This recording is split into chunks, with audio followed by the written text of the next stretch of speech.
Hello everyone, I'm Gary Laubach along with John Leone, and we are happy to sit down with the new AD here at Lafayette College. She is Sherryta Freeman. She's a graduate of Dartmouth University, and she has worked at Dartmouth, at Temple, and also at the University of Pennsylvania. And Sherryta, first of all, welcome. Congratulations to you. Thank you. I'm sure, as you expressed in your press conference earlier, you're very, very happy to be here and be part of the Lafayette family. Yes, absolutely. I am excited and thrilled to be the next director of athletics. It's been hard for me to contain all of my excitement the last few weeks, but this day was finally here. This kind of, sets the tone, kind of is the start of my role here, and so I have a few things to wrap up at Penn, but I am so excited to get started here. Let's go back a little bit in your life. You epitomize, when you look at what you have accomplished, you epitomized a scholar athlete. I mean, you were a tremendous scholar going to the Ivy League school. You were an athlete. You played at Dartmouth, won championships, went to the NCAAs a couple of times. How do you express to other people how important it is to be both academically experienced and also athletically experienced? It's something that I have preached to student athletes since the time I had an opportunity to have a role where I could give advice to them. Having the ability to balance your academic studies and succeed on the athletic side of things is a balance that companies and corporations look for. It teaches you hard work, it teaches you teamwork, it teaches you how to fail and get up and move on from that. And so to me, there's no better combination to be able to promote to others, to sell yourself, to say, hey, if I can do these two things well in college, there's nothing that I can't accomplish out there in the real world. And I think student athletes understand that, and if they don't understand that, they need to be educated on that so that they can understand the true value of what their experience is bringing for them in the college environment. Sherryta, I had a chance earlier to meet your mom and dad and your brother Jason. Yes. So it's no surprise to me after talking to them. I don't believe this apple has fallen very far from the tree. Some of those lessons were well taken. Gary mentioned some of the colleges and institutions you've been at before Lafayette. I'm sure that had a lot to do with the final decision to bring you here.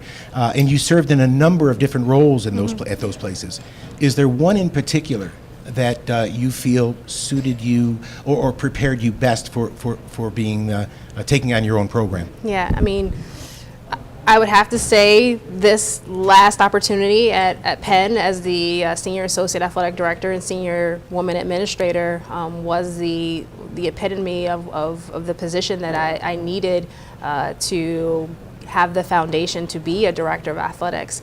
When you are the chief of intercollegiates and you're overseeing sports like football and men's and women's basketball in terms of all of the things that go along with that, I think it's the best preparation for the role of director of athletics.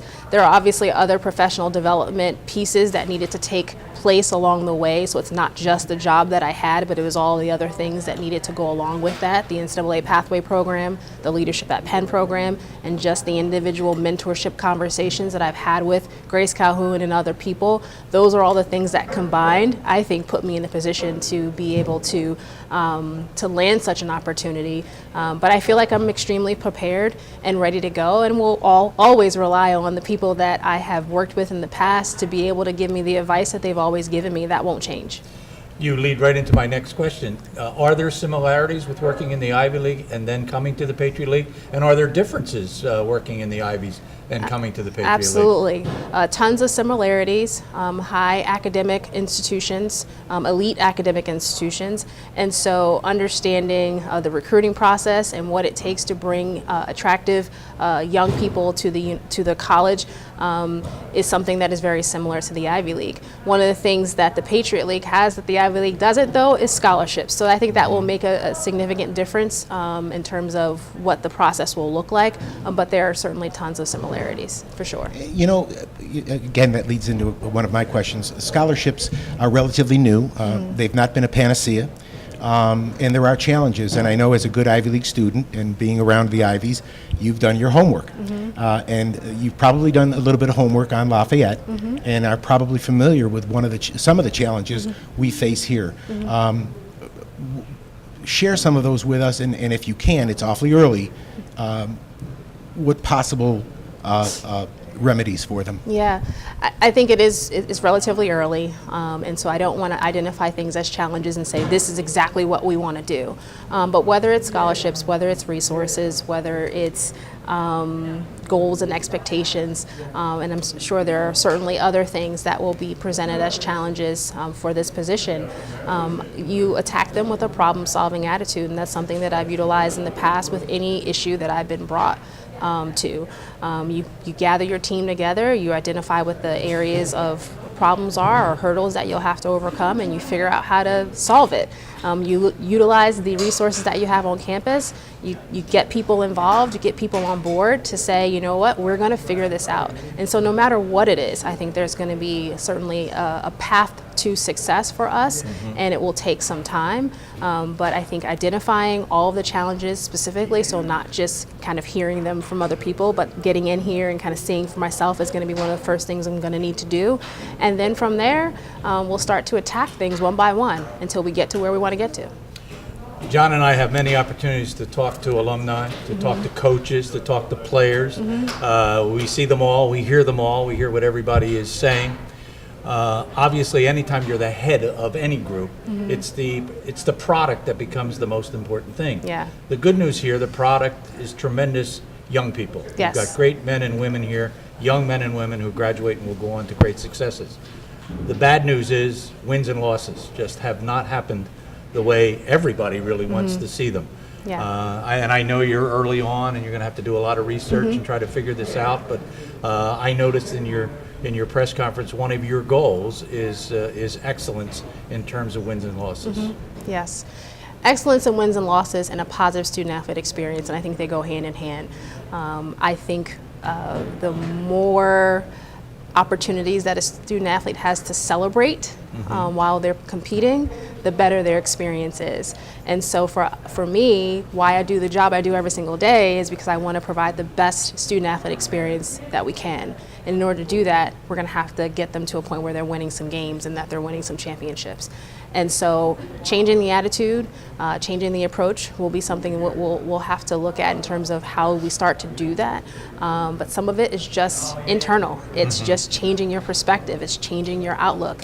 It's having a sense of gratitude for what you do have and being able to promote and sell that in a way to prospective student athletes, because changing the trajectory of a team starts with the talent that you have. And so how do you attract the best and the brightest to come to Lafayette? Well, you've got to be proud of it first to be able to attract people to come to it. And so I think changing the mindset there will be important. Sherryta, you and I have both been around a lot of great coaches and Ivy League coaches in particular. One is Pete Carrill, who happens to be a 1952 graduate of Lafayette College. And Pete was always fond of saying, let me watch a kid play for 10 minutes and I'll probably be able to tell you everything you need to know about that person or about that player as a person. I haven't had a chance to watch you play, but if I watched you play for 10 minutes, Yes. what would I be thinking about your leadership style, your personality, and the energy that you can bring to Lafayette? Well, on the court, I brought a lot of energy, and I was very aggressive. I was like the defensive stopper and the slasher. So I don't know how that's going to translate into my. You don't slash budget. As long as you don't slash budget.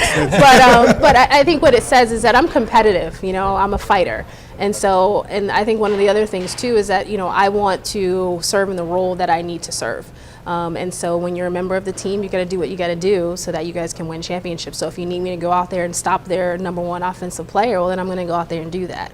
If you need me to go out there and you need me to be a disher and bring up the number of assists, then I'm going to go out there and do that. And so I think along the way, you figure out, you know, if I'm going to be a team player, how do I best serve this team? And in this role as the athletic director, I'm going to be a leader, but I'm a part of a team. And so I'm going to be looking to other people as well to contribute, because that's what we need here. And so in some cases, yes, I'm going to be the ultimate decision maker when it comes to athletics, but I also need other folks on my team to step up and do the things that they need to do and to challenge me and to bring things to the table so that we can all be better. And that's what teams do. I think you could have easily answered John's question, because I hear that you might become part of Lunchtime Hoops. He could have watched it for 10 minutes, Yes. and he would have known right away Yes. what the answer to your question Yes. was. I may have to make a comeback. We have one final question I've been told as far as time is concerned. There has been a study looming out there Yeah. that alumni want to know what's happening, coaches want to know what's happening, everybody associated with Lafayette wants to know what's happening. I know the study is probably just as new to you as Yes. it will be to all of us, but do you know anything, can you tell us anything about the athletic study that's going on now? Not anything at this moment, but what I will say is that studies are great, but seeing with your own eyes is even better. And so I think it'll be a starting point. It will be a foundation for what will happen in the future. But for me, it will be getting to know the people personally, individually, and seeing how we operate from my own perspective to be able to make the determinations on what directions we need to head into first, how we need to prioritize, and doing that with the staff of folks that are here with me as well. I think I speak for John, I speak for all of you who are watching out there. We can't wait to get to know Sherryta a lot better as she takes on the new role as the athletic director here at Lafayette College. Thanks for your first sit-down interview with anyone. We feel proud that we were able to do that on the Lafayette Sports Network and GoLeopards.com. Sherryta Freeman, the new athletic director at Lafayette College.